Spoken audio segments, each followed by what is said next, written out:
well, guess what? They're trying to push me out of the race. No! Well, let me say this as clearly as I can.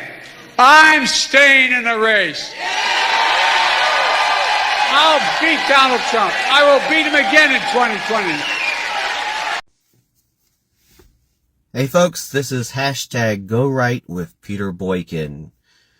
So a lot of news has happened throughout the weekend, and starting with Monday morning, we have a huge change in the presidential election for 2024. I think it's time for us to go right.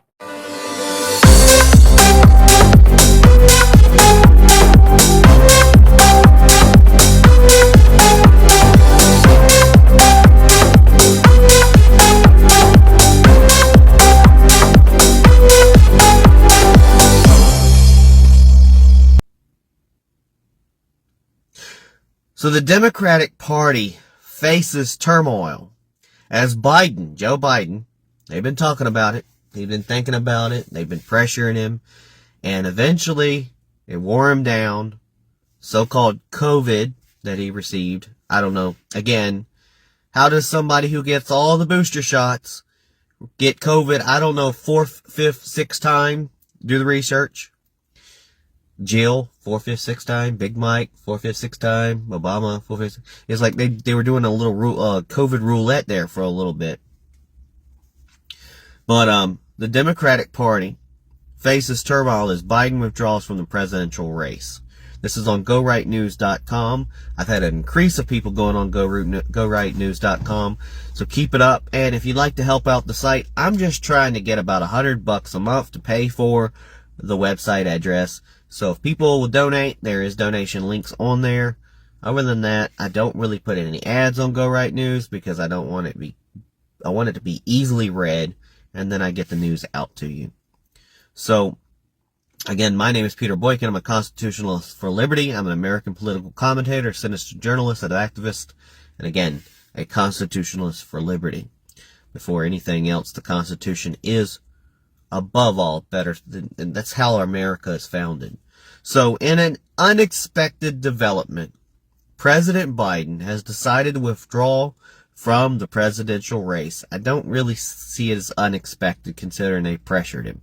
Succumbing to mounting pressure from senior Democratic leaders, especially when they pulled out their fundraising dollars, said that they wouldn't donate to the Democratic Party if Joe Biden continued to be the candidate. So really when it comes down to it, it's money. Money. You mess with somebody's pocket, they get rid of you. This decision follows what many perceived as a poorly executed debate performance. I mean, he looked like hell.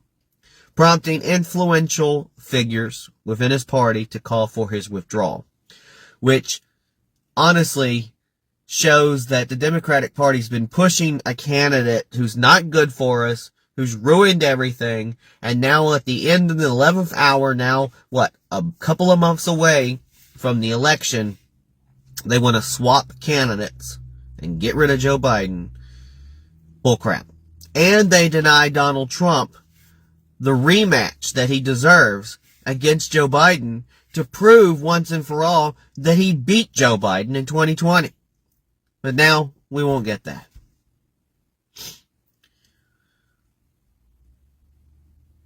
This shift raises significant concerns about the integrity of our political process.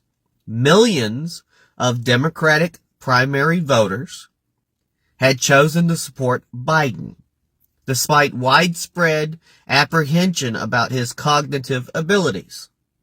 However, their choice seems to have been overridden by party officials. I mean, what about the other people on the ballot that when they get a shot, since he steps down, would automatically go to the next person that people voted? You know, they do their delegate system right. The very Democrats who often emphasize the need to protect democracy from authoritarianism have seemingly bypassed the will of their voters, undermining their democratic rights. That's my opinion. Vice President Kamala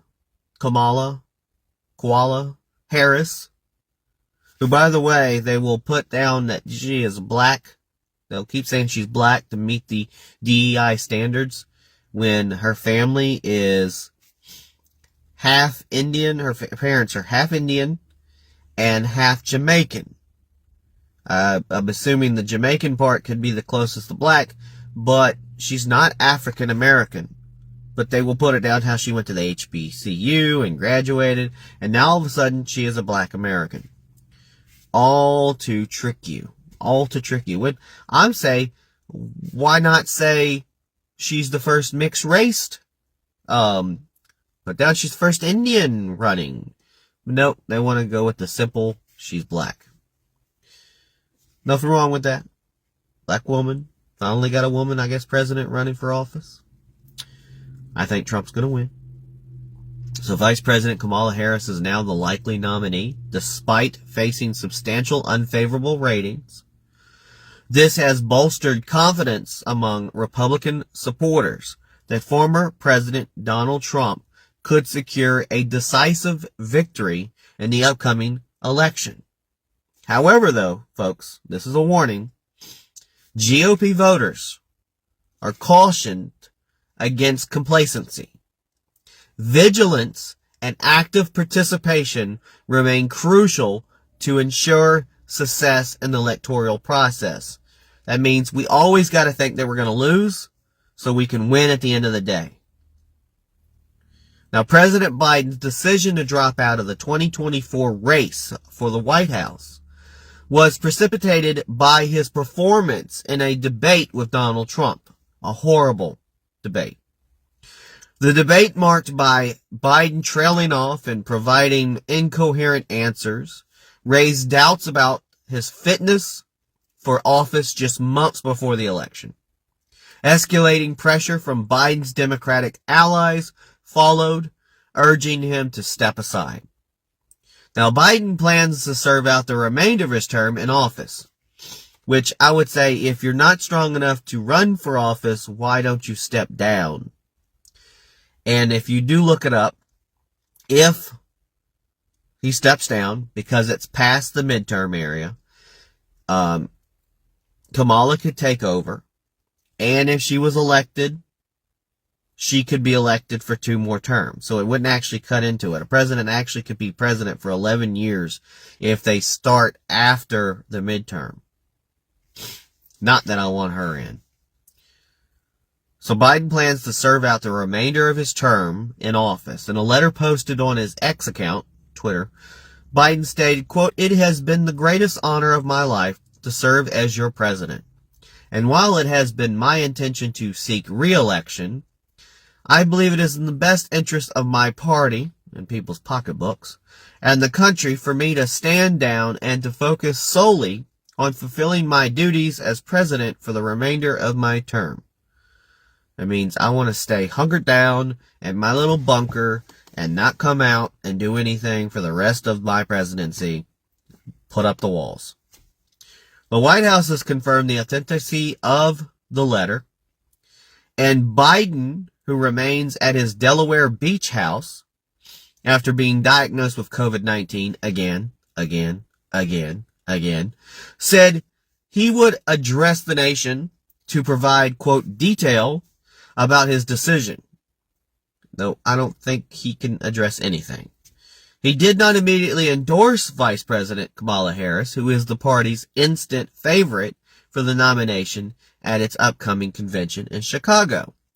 But this announcement is the latest jolt to a campaign for the White House that both political parties see as the most consequential election in generations, coming just after an attempted assassination of Donald Trump at a Pennsylvania rally, which there's no way in hell why that happened. Honestly, it was like they wanted it to happen. And it's BS that it got that far. And when you have a guy on the radar, you catch the guy with rangefinder, the guy is weird, the guy's acting weird, the guy's posting, you take a picture of him and everything, and you get it to the point where he can get on a roof and take a shot at a president, there are some massive failures within the department. because they were trying to get Donald Trump killed. Takes me back to when the FBI were allowed to use deadly force in the taking of Mar-a-Lago for the documents of Trump, which that case is now dropped.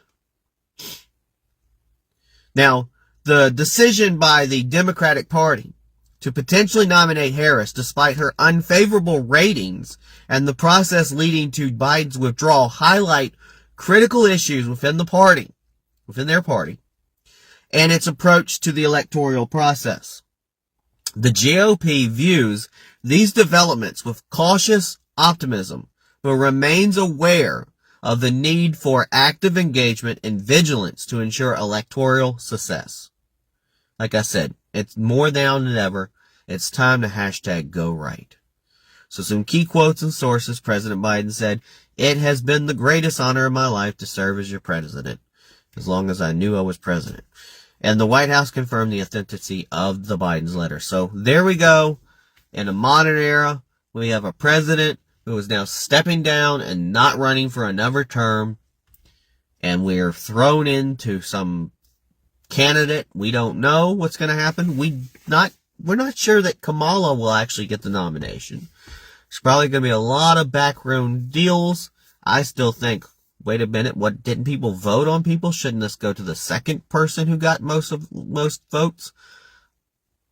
Then again, it is Kamala, so I guess she would have the first dibs because she's vice president. But then again, who knows? At the end of the day, we don't know who Donald Trump will be running against.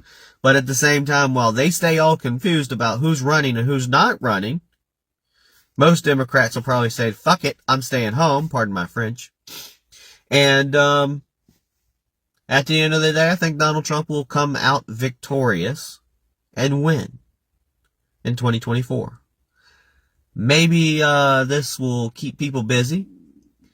I will tell you, I'm laughing about all the people who decided to fill in Joe Biden's ballots in, pre-filled in ballots to cheat, because all of those ballots are worthless now. So, hey, Democrats, if you're going to cheat, better start, you won't even know.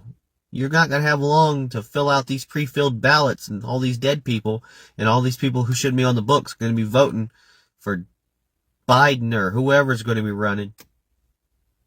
So maybe we won't have cheating in the election. That would be nice. God bless everybody. Thank you for tuning in to Go Right with Peter Boykin. We did it. We did it, Joe. You're going to be the next president of the United States.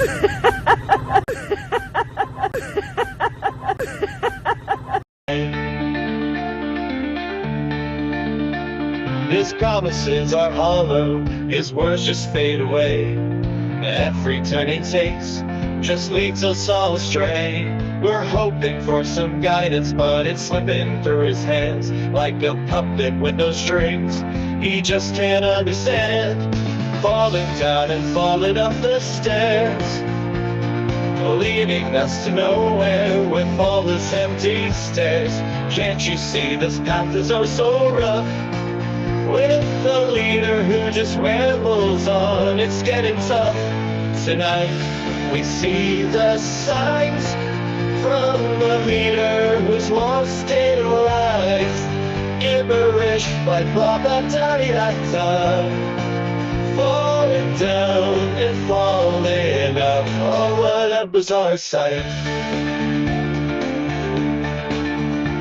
His promises are hollow, his words just fade away.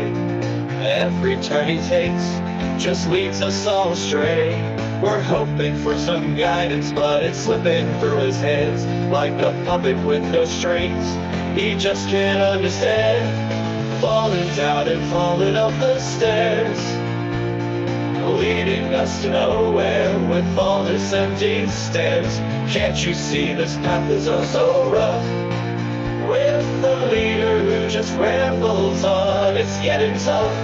Tonight we see the signs from the leader who's lost in life, gibberish like blah blah da da da, falling down and falling up. Oh, what a bizarre sight. Where are the words that can lift us higher?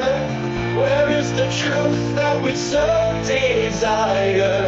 In a world so confused we need a light, but all we get is nonsense day and night. Tonight we see the signs from the leader who's lost in light. Gibberish like blah blah da di da da, falling down and falling up. Oh, whatever's our sight. So here we are, just watching it fall. No sense of direction, no sense at all. In this haze of confusion we light. In the halls of power, whispers turn to shouts. Promises are broken and there's no way out.